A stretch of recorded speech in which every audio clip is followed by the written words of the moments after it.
Bonjour à tous, bienvenue sur Chronique du blindage. Aujourd'hui, on va se faire et regarder le Mastiff 2 de chez Meng à l'échelle 1/35e. Alors, une belle bête, une grosse boîte qui est pas mal remplie, vous allez voir. Allez, on va voir tout de suite la notice de montage. Alors, on a la notice de montage et on a ces petites fiches que Meng met maintenant depuis déjà un petit temps, hein, avec qui est en chinois et en anglais et en russe. Ils sont quand même pas mal, hein, parce qu'il y a un petit historique. Alors, des personnes les gardent pas, enfin soit. On nous explique un petit peu que le Mastiff est un dérivé du Cougar.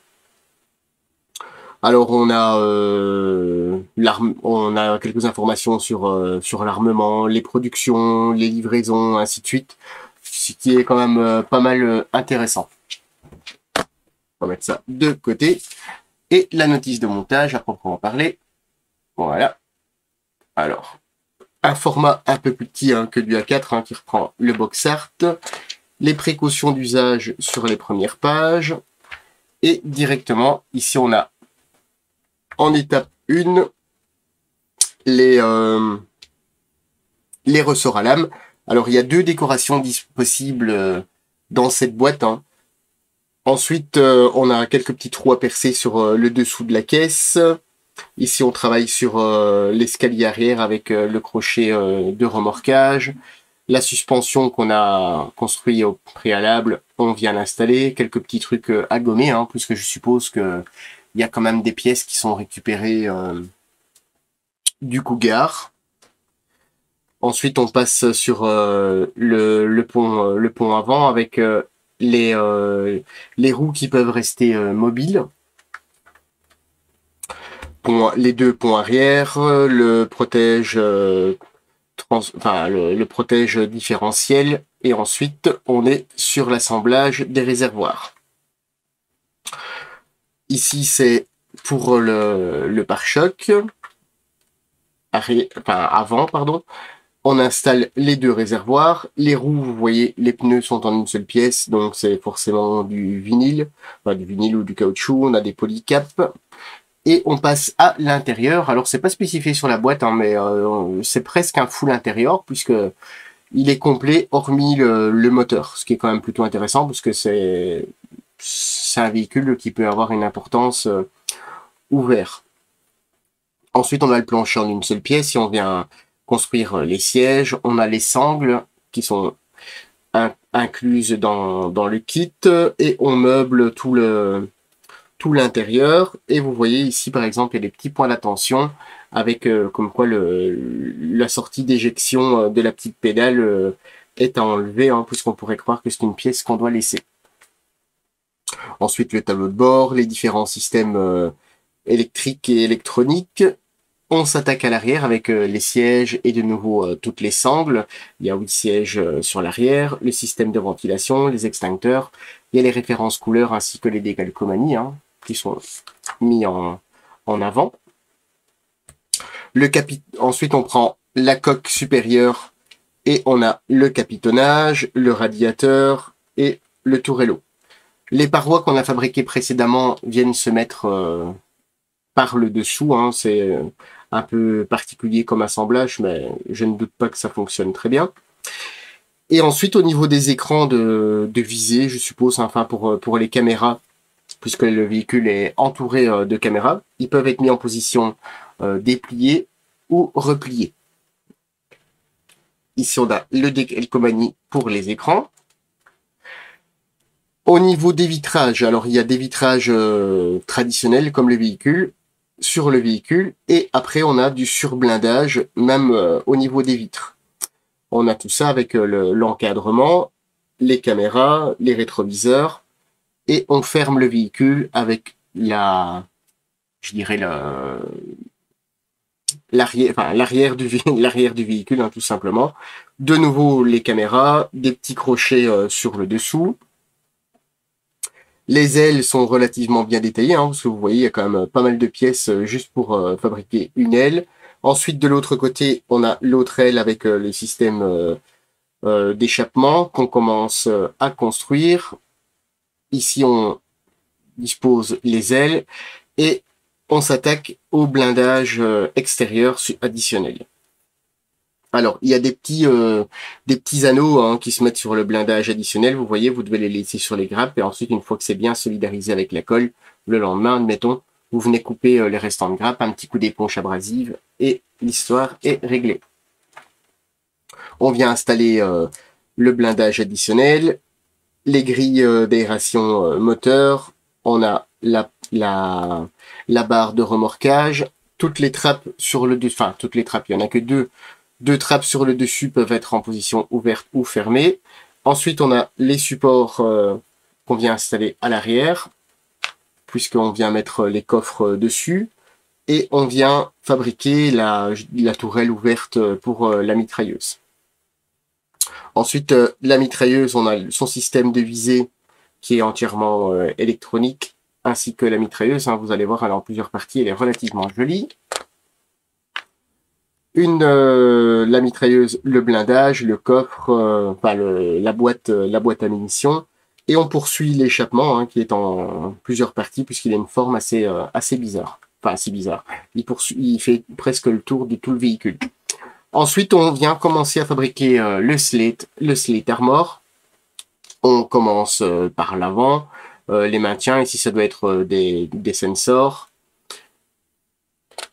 Vous voyez, le slate armor, sans doute une caméra hein, sur l'avant ou une vision nocturne ou autre, du moins c'est un capteur. Et on assemble le slate armor de part et d'autre du véhicule. Vous avez vu les caméras qui se trouvent dans le slate armor pour les côtés, hein, enfin l'arrière. On a les portes qui sont en double pièce. On a toujours du slate armor sur l'arrière, bien évidemment, parce que le véhicule en est entouré.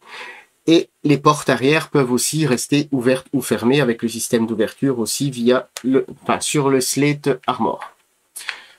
Les antennes à mettre sur le toit du véhicule. Les références couleurs, on est sur du Meng by Aka et de la Christian.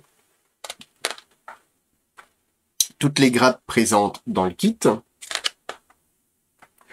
Et au niveau des décorations, ici on a une teinte British Army, on n'a pas forcément de lieu d'opération. Et l'autre ici, on est sur l'Ukrainian Marine Green Color. Alors ici on a les références couleurs, puisque pas mal de véhicules ont été livrés à l'Ukraine. Et on en a terminé pour la notice de montage. En ce qui concerne les grappes, alors le plastique est presque blanc, enfin il est d'un gris mais vraiment très très clair. Alors on a affaire quand même à un tout grand véhicule, hein, pour ceux qui ne connaissent pas le Cougar.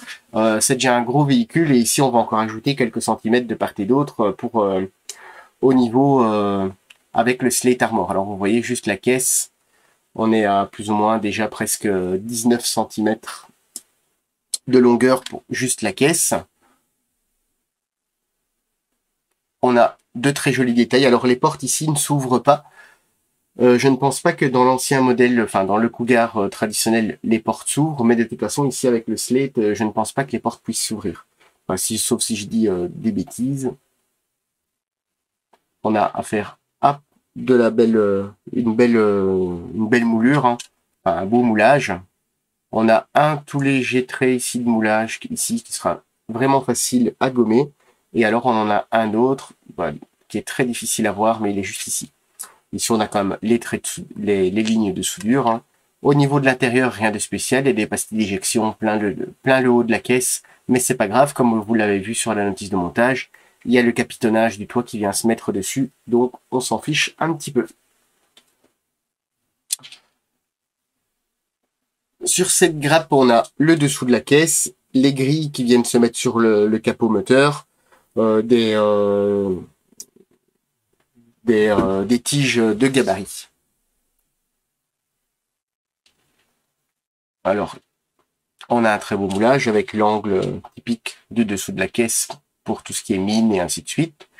Les grilles qui sont ajourées à venir en coller. Ici, on a des pièces qui constituent les blocs de caméra.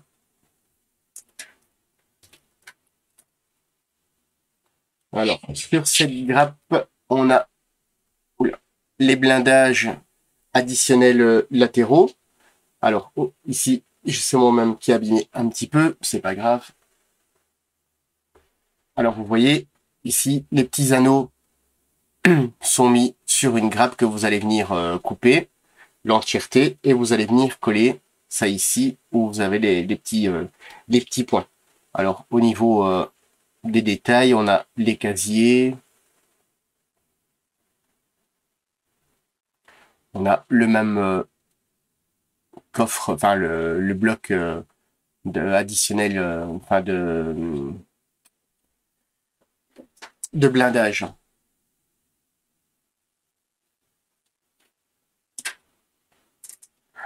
Alors, vous avez aussi deux grappes comme ceci qui constituent là principalement les roues. Les roues, l'envers de la roue, le support qui va tenir le polycap et diverses petites autres pièces. Ouais, au niveau des roues, on a affaire à du joli. Hein. C'est bien gravé, c'est joli en détail. Toutes les pièces sont bien moulées. Vous voyez, les boulons sont bien hexagonaux. Ici, on a les poignées. Hein. Il faudra faire attention lors du dégrappage.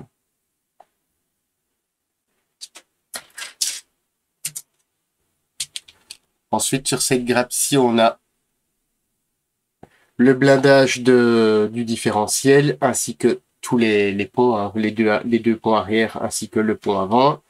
Le système pour l'axe, enfin, faire pivoter les roues, les arbres de transmission. Mais, même chose au niveau hein, des ponts. On a un très joli boulonnage. On a l'inscription. Des pièces qui sont très fines. Ouais, les sorties de plastique sont bien positionnées, je trouve.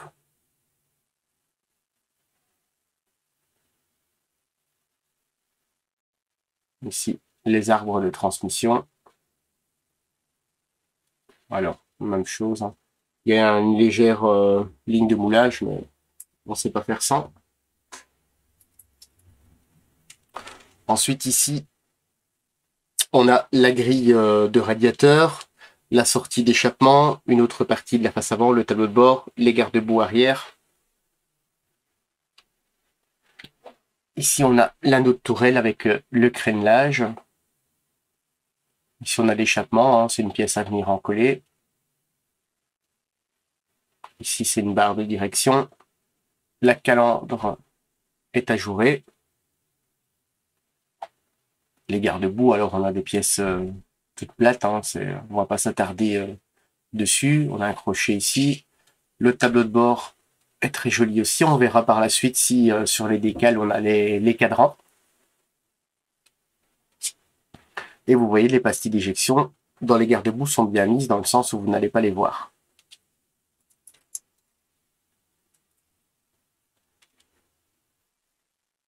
Ici, on a les ailes avant, encore des parties du pot d'échappement et de l'ameublement au niveau de l'intérieur du véhicule avec le plancher total. Et ici, vous avez les ressorts à lame.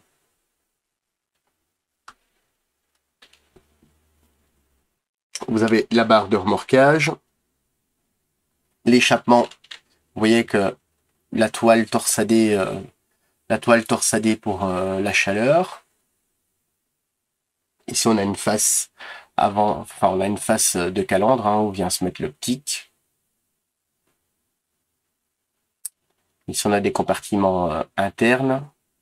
Le plancher interne aussi, hein, avec de beaux détails. La gravure, elle est bien comme il faut. On a le système de ventilation arrière.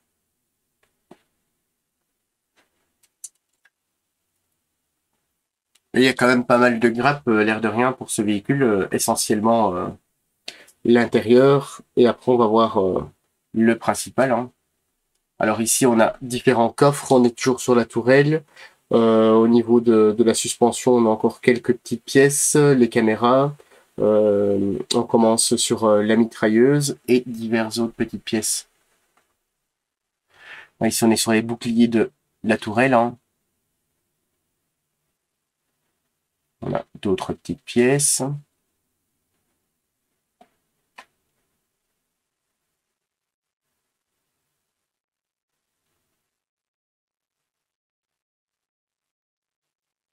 Ici, on a les blocs de caméra arrière, le support de la mitrailleuse. Ici, on a une partie de la boîte à munitions, des cadrans d'ordinateur, enfin, des écrans, un vers un.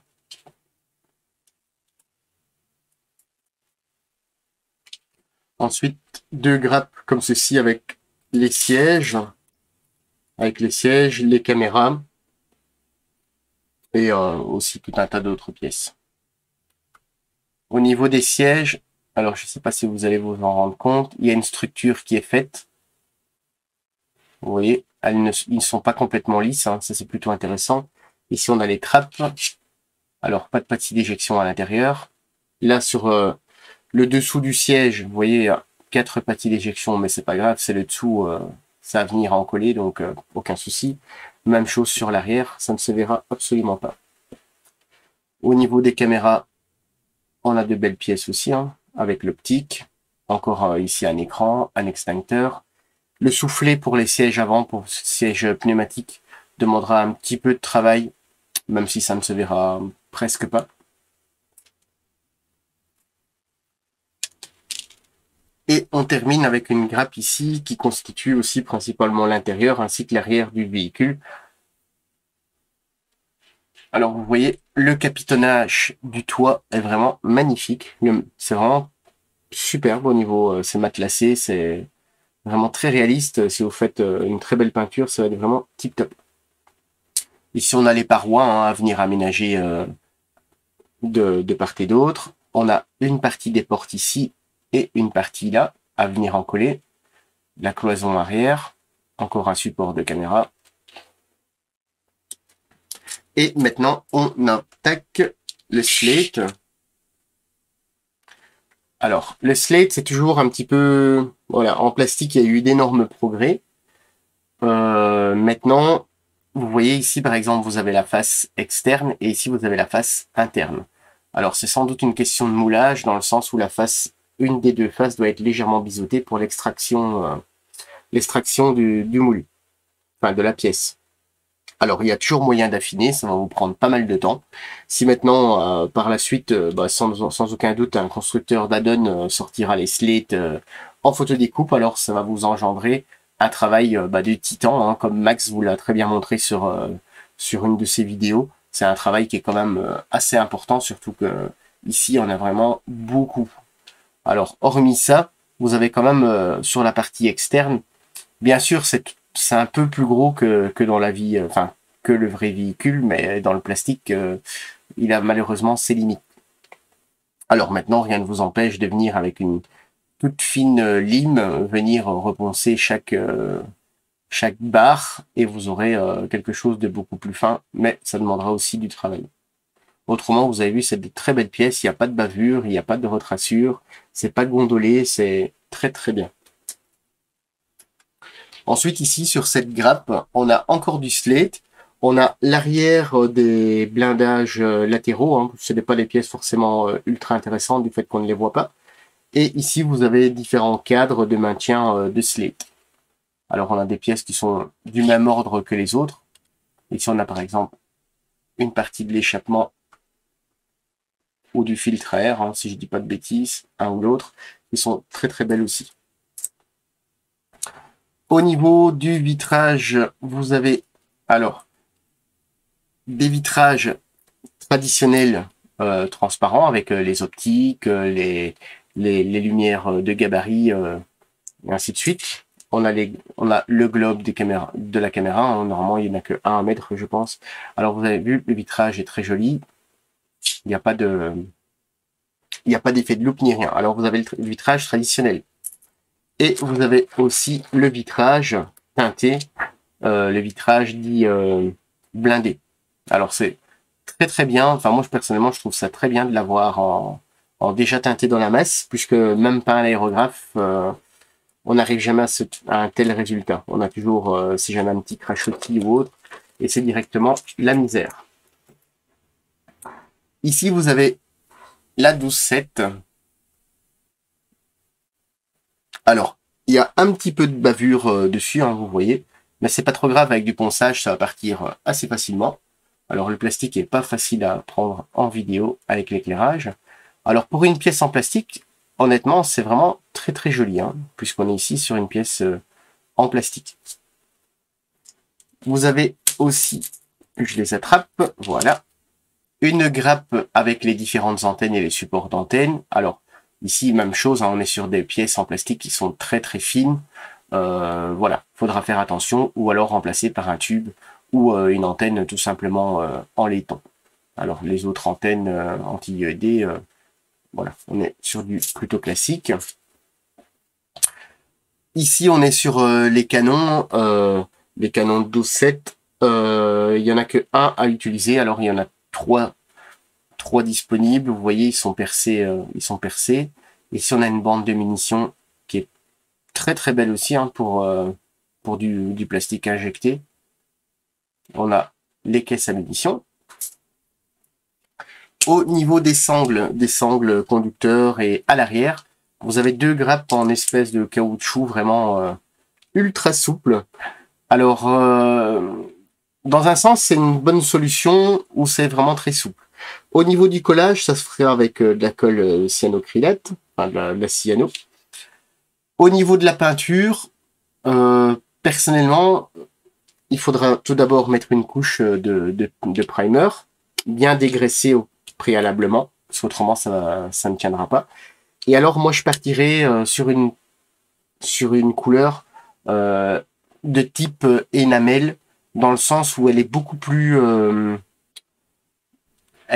flexible qu'une acrylique. Elle va se craquer directement quand vous allez en coller et venir positionner les sangles. Alors ça c'est mon avis, hein. Maintenant si vous voulez mettre les sangles et après les mettre en peinture, à ce moment-là il n'y a aucun souci puisque vous ne les bougez plus. Mais autrement, vous avez vu, les sangles sont vraiment très très belles. Vous avez aussi les bavettes par bout, hein. Alors l'avantage de ce matériau, c'est qu'il il se laisse aller, donc il est vraiment comme les pièces dans la vie réelle. Alors, vous avez aussi des polycaps. Au niveau de la photodécoupe, vous n'avez pas grand-chose, hein. Vous avez des protections de phare et d'autres grilles. Au niveau des pneus, hop, que j'en attrape un. On a affaire à un très joli pneu. Alors, il n'y a pas de marquage dans ce sens-ci. Et de l'autre côté, vous avez un marquage. Alors, il faudra bien regarder le sens, dans le sens où vous les mettez, justement pour avoir le marquage du côté externe. Alors, pas de ligne de moulage en leur centre. Par contre, il y a une légère ligne de moulage qui est ici sur le côté. Il y a juste celle-ci qui sera un peu plus facile à gommer, hein, sur le côté qu'en plein milieu. Puisque là, bon, s'il en reste un petit peu, ce ne sera pas trop grave. Ou alors les remplacer en résine.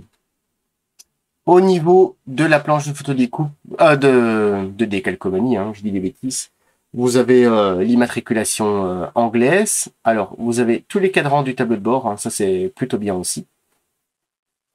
Vous avez la pression des pneus, les étiquettes, enfin les stickers pour mettre sur extincteur et autres. Ici, vous avez la plaque qui n'a pas d'identité pour les livraisons ukrainiennes. Et ici, vous avez ce qui ressemble en fait aux écrans internes. Voilà, on a parcouru ensemble le Mastiff 2 6x6 de chez Meng à l'échelle 1/35e. Alors, je sais pas ce que vous en dites. Moi, personnellement, c'est un véhicule que je trouve vraiment bien. Alors, il y a moyen de vraiment s'éclater au niveau de l'intérieur, l'extérieur. Il y a vraiment moyen de s'éclater. Alors, même si vous laissez le Slate Armor en plastique, même chose, vous savez passer un petit peu de temps. Vous voyez, hein, c'est relativement fin.